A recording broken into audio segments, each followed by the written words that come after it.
In today's episode of Focused, I'm going to talk to you about the run and jump press and specifically when to trap. There are three primary times when you will trap in the run and jump press: when there's an element of surprise, depending on the level of control of the ball handler, and if the ball handler is in or approaching a trap spot. I'm going to give you a quick breakdown of each of these right now.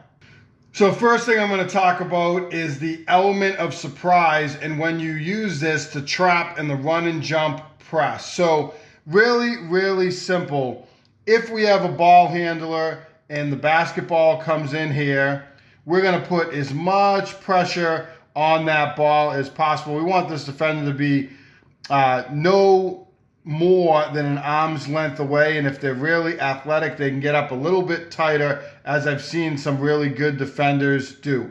The more we can put pressure on the ball, or what we would call heat up the ball, that can really dictate the speed and the level of control of our opponent.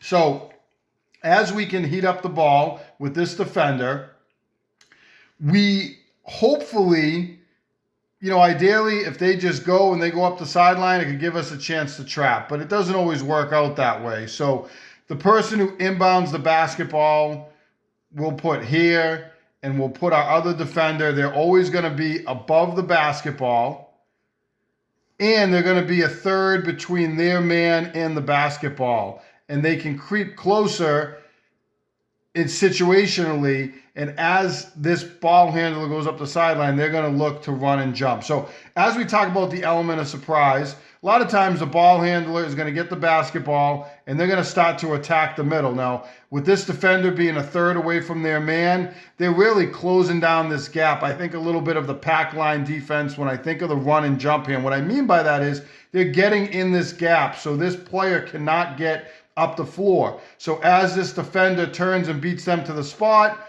a lot of times what we will see is this offensive player spins, they turn their back to the rest of the players on offense, and now there's an element of surprise. Their back is turned, they can't see this person, and they're going to turn and they're going to try to attack up the sideline. Our defender is going to turn and go to beat them to the spot. This defender is going to take off up the sideline, and depending on where the ball goes, probably going to get up a little bit further. We're going to beat them to the spot, and then we're going to come in here from the side, and we're going to get this trap. Our defender is typically, and I get asked this question a lot, we want them to beat the offensive player to the spot, right? Really simple, and we're usually going to trap from the side and behind. So now this player hopefully picks up their dribble, and there will be rotations. I'm not going to get into the rotations, but there'll be rotations up, and hopefully we'll get an interceptor that can get the basketball and get a steal here. So that's the element of surprise. It can happen a lot of different ways.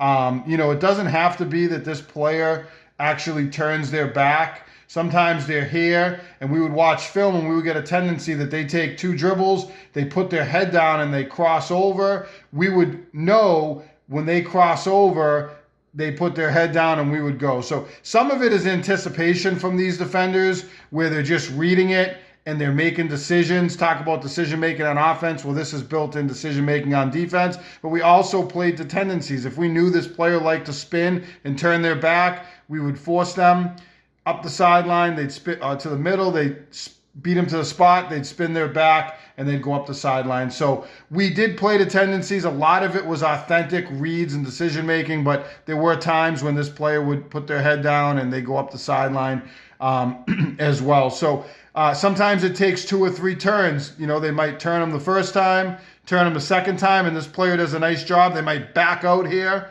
and reset. So we start to come, we settle, and then this player attacks back again. We beat him to the spot, and then they get frustrated. They go up the sideline. We turn and trap. So there are times when we can trap to the middle of the floor. I'm not going to get into that now, especially in a situation where we force the action. But in this particular example, the element of surprise, those traps are typically going to happen up the sideline, ideally in one of those trap spots up near half court if we can. Doesn't always work out that way, and a lot of times we would trap lower, which is okay. We get them on the sideline, 2 trappers, use the sideline as another trapper, and then force them to pick up their dribble and throw the basketball. So a drill that we like to do, really, really simple, to help with this was we would go lane line to lane line, and we would just do full court one-on-one. We would put a ball handler here, we'd put a defender, and they would have to beat them to the spot and turn them, beat them to the spot and turn them, beat them to the spot and turn them. And we actually counted how many turns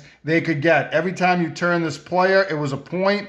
When they finally got up over half court, then it would become live and they could use the whole court, not just lane line to lane line. So that's just one example of a drill that we would do. There's other drills you could do off of it. And the last thing I want to really mention when we talk about the element of surprise is, and the reason I like this lane line drill, is we wanted these defenders to keep this offensive player on this side of the floor. If they could cross through to the middle, it made it a lot harder for us to get traps in the press. Now they're really controlling the floor. So if they caught on this side of the floor from the elbow over, we really wanted to try to keep them on that side of the floor. And the same thing on the other side of the floor. It doesn't always work out that way. There are times where players are going to cross. If you're a team and you're looking to beat a run and jump press, we always told our players to try to attack that middle of the floor. And we told our other offensive player to then cut into the middle and keep working back and forth through the middle and try to find that open space when the team tried to run and jump, we'd hit them. So going back to the element of surprise, really good drill that you can do is just that lane line 1 versus 1. We did it pretty frequently and just about every day in practice. So we talked about the element of surprise and even a drill that you can do with it. And that drill is really applicable for the level of control, trap spots. It really works, that lane line 1 versus 1, which is why I wanted to show it to you. But the second reason that we would trap is the level of control of the ball handler. And I'm going to jump into that now. So as we look at the level of control of the ball handler, pretty simple stuff. That basketball, again, comes into that offensive player. We want to heat up the basketball. We want to try to force this player to turn and get up the sideline. But what a lot of teams would do is get the ball into a really fast player who would then turn, put their head down, and they would just zip up the sideline and they would lose control. We would say they're out of control. We wanted them to put their head down and fly up the sideline because we would get our other player who's above the ball, a third away, and it was really easy for them. This player is turning and they're going to beat them to the spot, and then we're going to turn and we're going to come and we're going to trap from behind. And it was almost a really easy automatic. We do that a couple of times, beat that player to the spot, and then they would start to hesitate and try to go middle. We'd turn them, and then we'd start to get the element of surprise traps. Now, one of the things I get asked a lot with the run and jump press is about the frequency of traps, and that depended on the team we were playing. But we didn't necessarily get a trap every possession. There were times where this player would just keep going and they'd get the ball over half court, and if they were good, they'd get the ball back to the middle. We'd try to turn, chase, and trap. We didn't get it, and then they'd have to get into their half court offense. But the key to this is that we were speeding up our opponents. So even if we weren't trapping them, they're out of control, sprinting up the sideline. We might not get a trap. They might bounce it off their foot. They might travel. They might get into the half court, but now they have to slow down and settle in and run their half court offense. So to me, there's a lot of advantages that go beyond the traps. There were times where we would just stunt and we would show like we were trapping. This player would stay in control. We wouldn't have an element of surprise, and we wouldn't go, and they would get the ball up the floor. So there were times that happened. There were times when teams cleared out, and we would have to force the action. I talk about that in a different video that I'll share the link to in the description below, how you force the action in the run and jump press. So you can check that one out as well. But if teams lost control, and this is just one example of how they'll turn and they'll sprint up the sideline, but it didn't always happen perfectly. Sometimes that ball might come into that player. They might hesitate for a second. They get it. They hesitate for a second. We have our person on the ball. They might take a couple dribbles up. Oh, they take a back dribble. They get nervous about the trap. they're being patient, and then they get frustrated. Nobody's open, and then they fly up the sideline. So level of control can happen at different times in the press. It could happen even as they get closer to half court. It varies, but when we see them speed up at that level, even if there's not that element of surprise where they turn their back or they put their head down, they're out of control. And really, there still is a surprise as they get the ball up here, because we're coming from the side and we're still trapping in their blind spot. And hopefully they turn back into the trap, which is what we want to see happen. We beat them to the spot. They turn into the trap. They pick their dribble up, and now we got them. Again, these are the three primary reasons that we trap in the run and jump press: the element of surprise, the level of control, and we're going to talk about trap spots. There are other aspects when you could trap, like forcing the action. I talk about that in a separate video, but these are the three primary reasons. And this, for us, was what we focused on. This kept it really simple for the players, and it helped us in practice. We came back to, was there an element of surprise? Was the ball handle out of control? Were they in a trap spot? And we kept repping that and talking about that, and the players were able to recognize that more and more as the season went on as part of their decision making. So the last thing I want to talk about is the trap spots on the floor. And if they are in a trap spot, that's the third primary reason that we would press. That's the third primary reason that we would trap them in a run and jump press. We know that there are the corner spots. And typically, if the ball is inbounded on this side of the floor and it comes in here, we would call this the coffin corner. So like in a diamond press, if they caught the ball here, that was your automatic trap. We don't necessarily do that in a run and jump press. It works out a little bit differently in terms of that first pass. We find oftentimes it doesn't come to the coffin corner. Teams try to catch it more in this area. If they're able to catch it a little bit higher, they will. But a lot of times teams will catch it here. If they do, we could have our automatic trap. West Virginia liked to do that in their run and jump press. We didn't necessarily do it because we used a diamond press, and our wrinkle was we would trap the coffin corner. So it's up to you what you want to do with these first corners. We often didn't trap those corners because we did it in diamond, but you could. There's the trap spot, which I love, right before half court. These are good trap spots.